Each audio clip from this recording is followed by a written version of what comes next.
Hello, hello.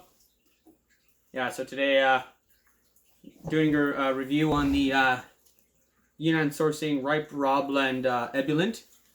I don't know if you can see the material there. Can't really get it close enough. Yeah, it looks like it's got a fair bit of green. I'm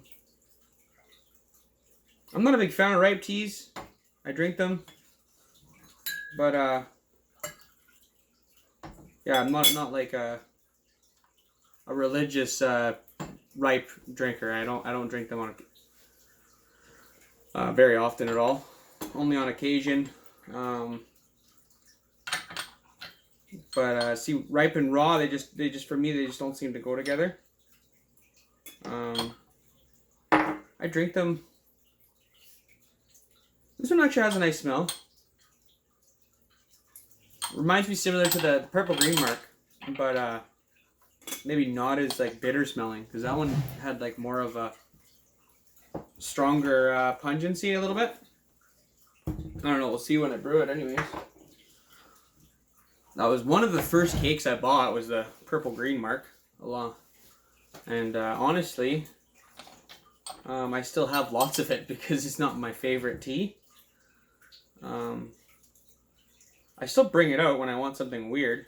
And if I ever got a cake of this, yeah, I'd probably bring it out every once in a while when I want to try something weird. I think the most time I've actually brought out the green purple mark was when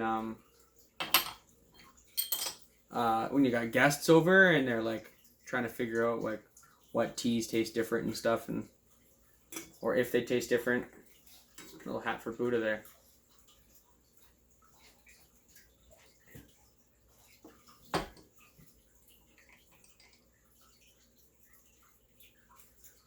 This one actually got a really nice smell to it.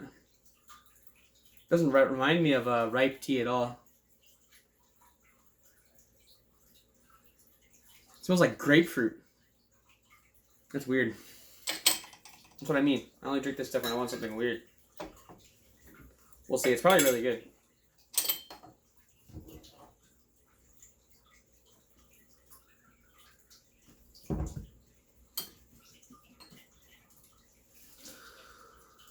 Yeah, anyways, this is in the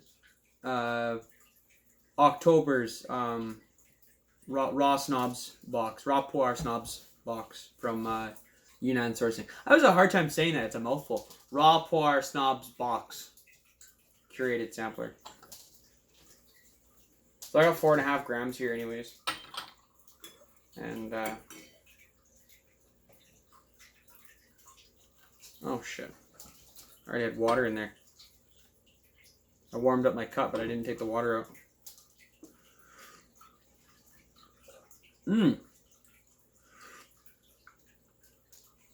That's actually really good.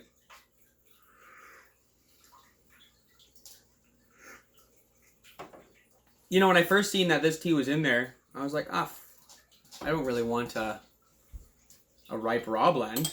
Like I ordered the raw snobs box, so I get exclusively raw Pu-erh. But wow, that's amazing. That's like it reminds me of a really old wet storage raw tea, raw Pu-erh. Like maybe like a 2006 or 2005 wet storage though. Like it's got like a very fruity taste to it, but it's not like, it doesn't have any of the much flavors. Oh, what am I doing here?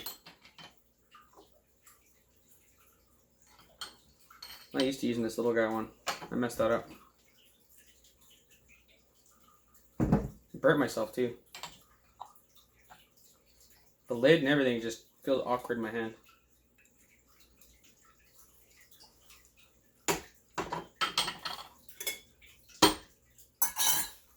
Let's get some brewing here. But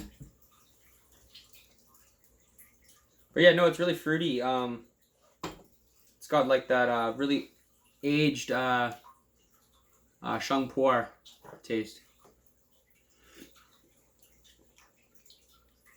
Which I don't think there's anything in there that's quite old.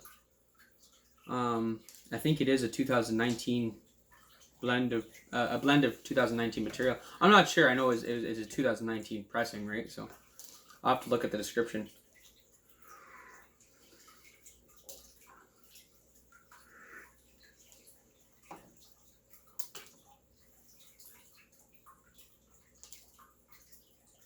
Yeah, so the green purple mark, that had like a, it tasted like ripe, but it had like that, it still has like that kind of fishy wet pal taste.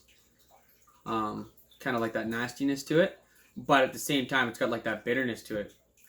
So I wasn't a big fan of that, and I've had it for over a year to let it mellow out and acclimate and stuff like that. And you know, it never really changed that much for the better. Sometimes on occasion I'll pull it out.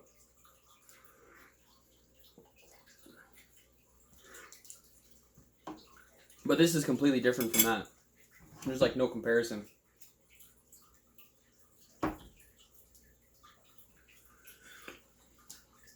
I think when ripe tea was first invented, was it like 1975? And it was invented to kind of take the place of a really aged Pu-erh, because like aged tea was like kind of harder to come by, because if you want it, you gotta like stick it in a box stick it in a cellar for 20 years, and then it's okay, you got something that's drinkable, right? But I think was it the Munghai factory that kind of started the whole thing? I'm not sure. Correct me if I'm wrong, anyways. But they started it to imitate an aged raw pu-erh.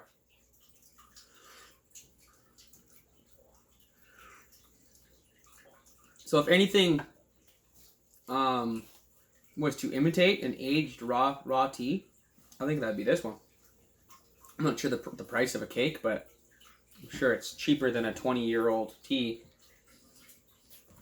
But that's what I'm getting from this. Like it's a really nice blend. Honestly, I was surprised. I'm surprised. I was not expecting to enjoy it. I was actually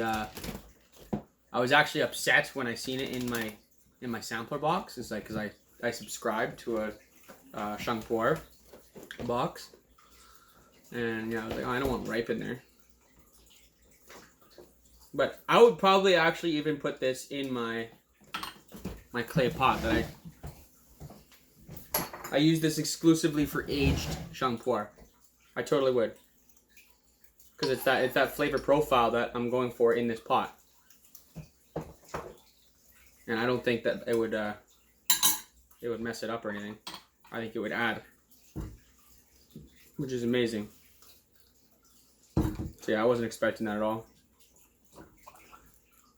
Wonder if it'll brew. I haven't even counting my steeps, but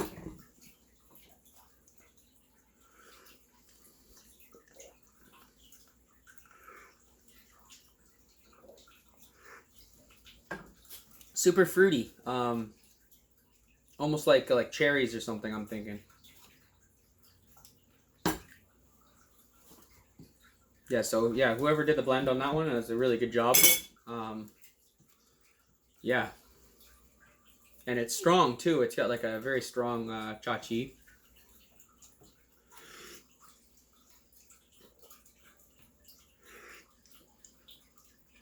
No bitterness. No bitterness at all.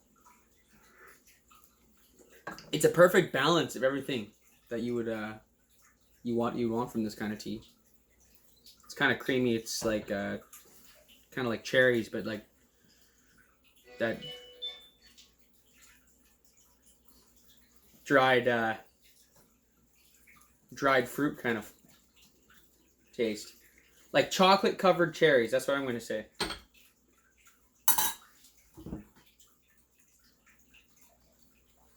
I don't even know why I'm doing the two different things here.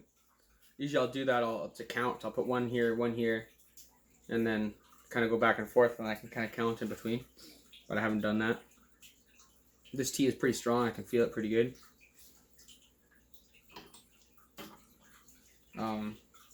Yeah, it'd be a good good tea for somebody who you know, enjoys an aged Pu-erh. But yeah, that's all I'm gonna say on that.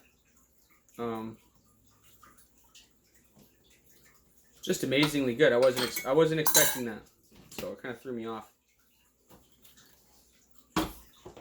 Honestly, I was ready to put a bad review. I'm just kidding. You can't doubt it until you try it. But yeah, honestly, I was a little bit upset that it was in the sampler box that I bought. I was like, yeah, I don't want ripe tea in there. But yeah, this is good.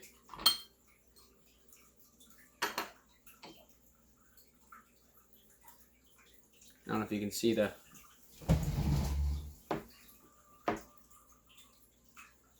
It's got some green in there, quite a bit of green.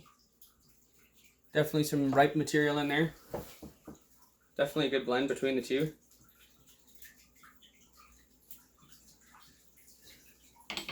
I'll have to look in and read the description on this one.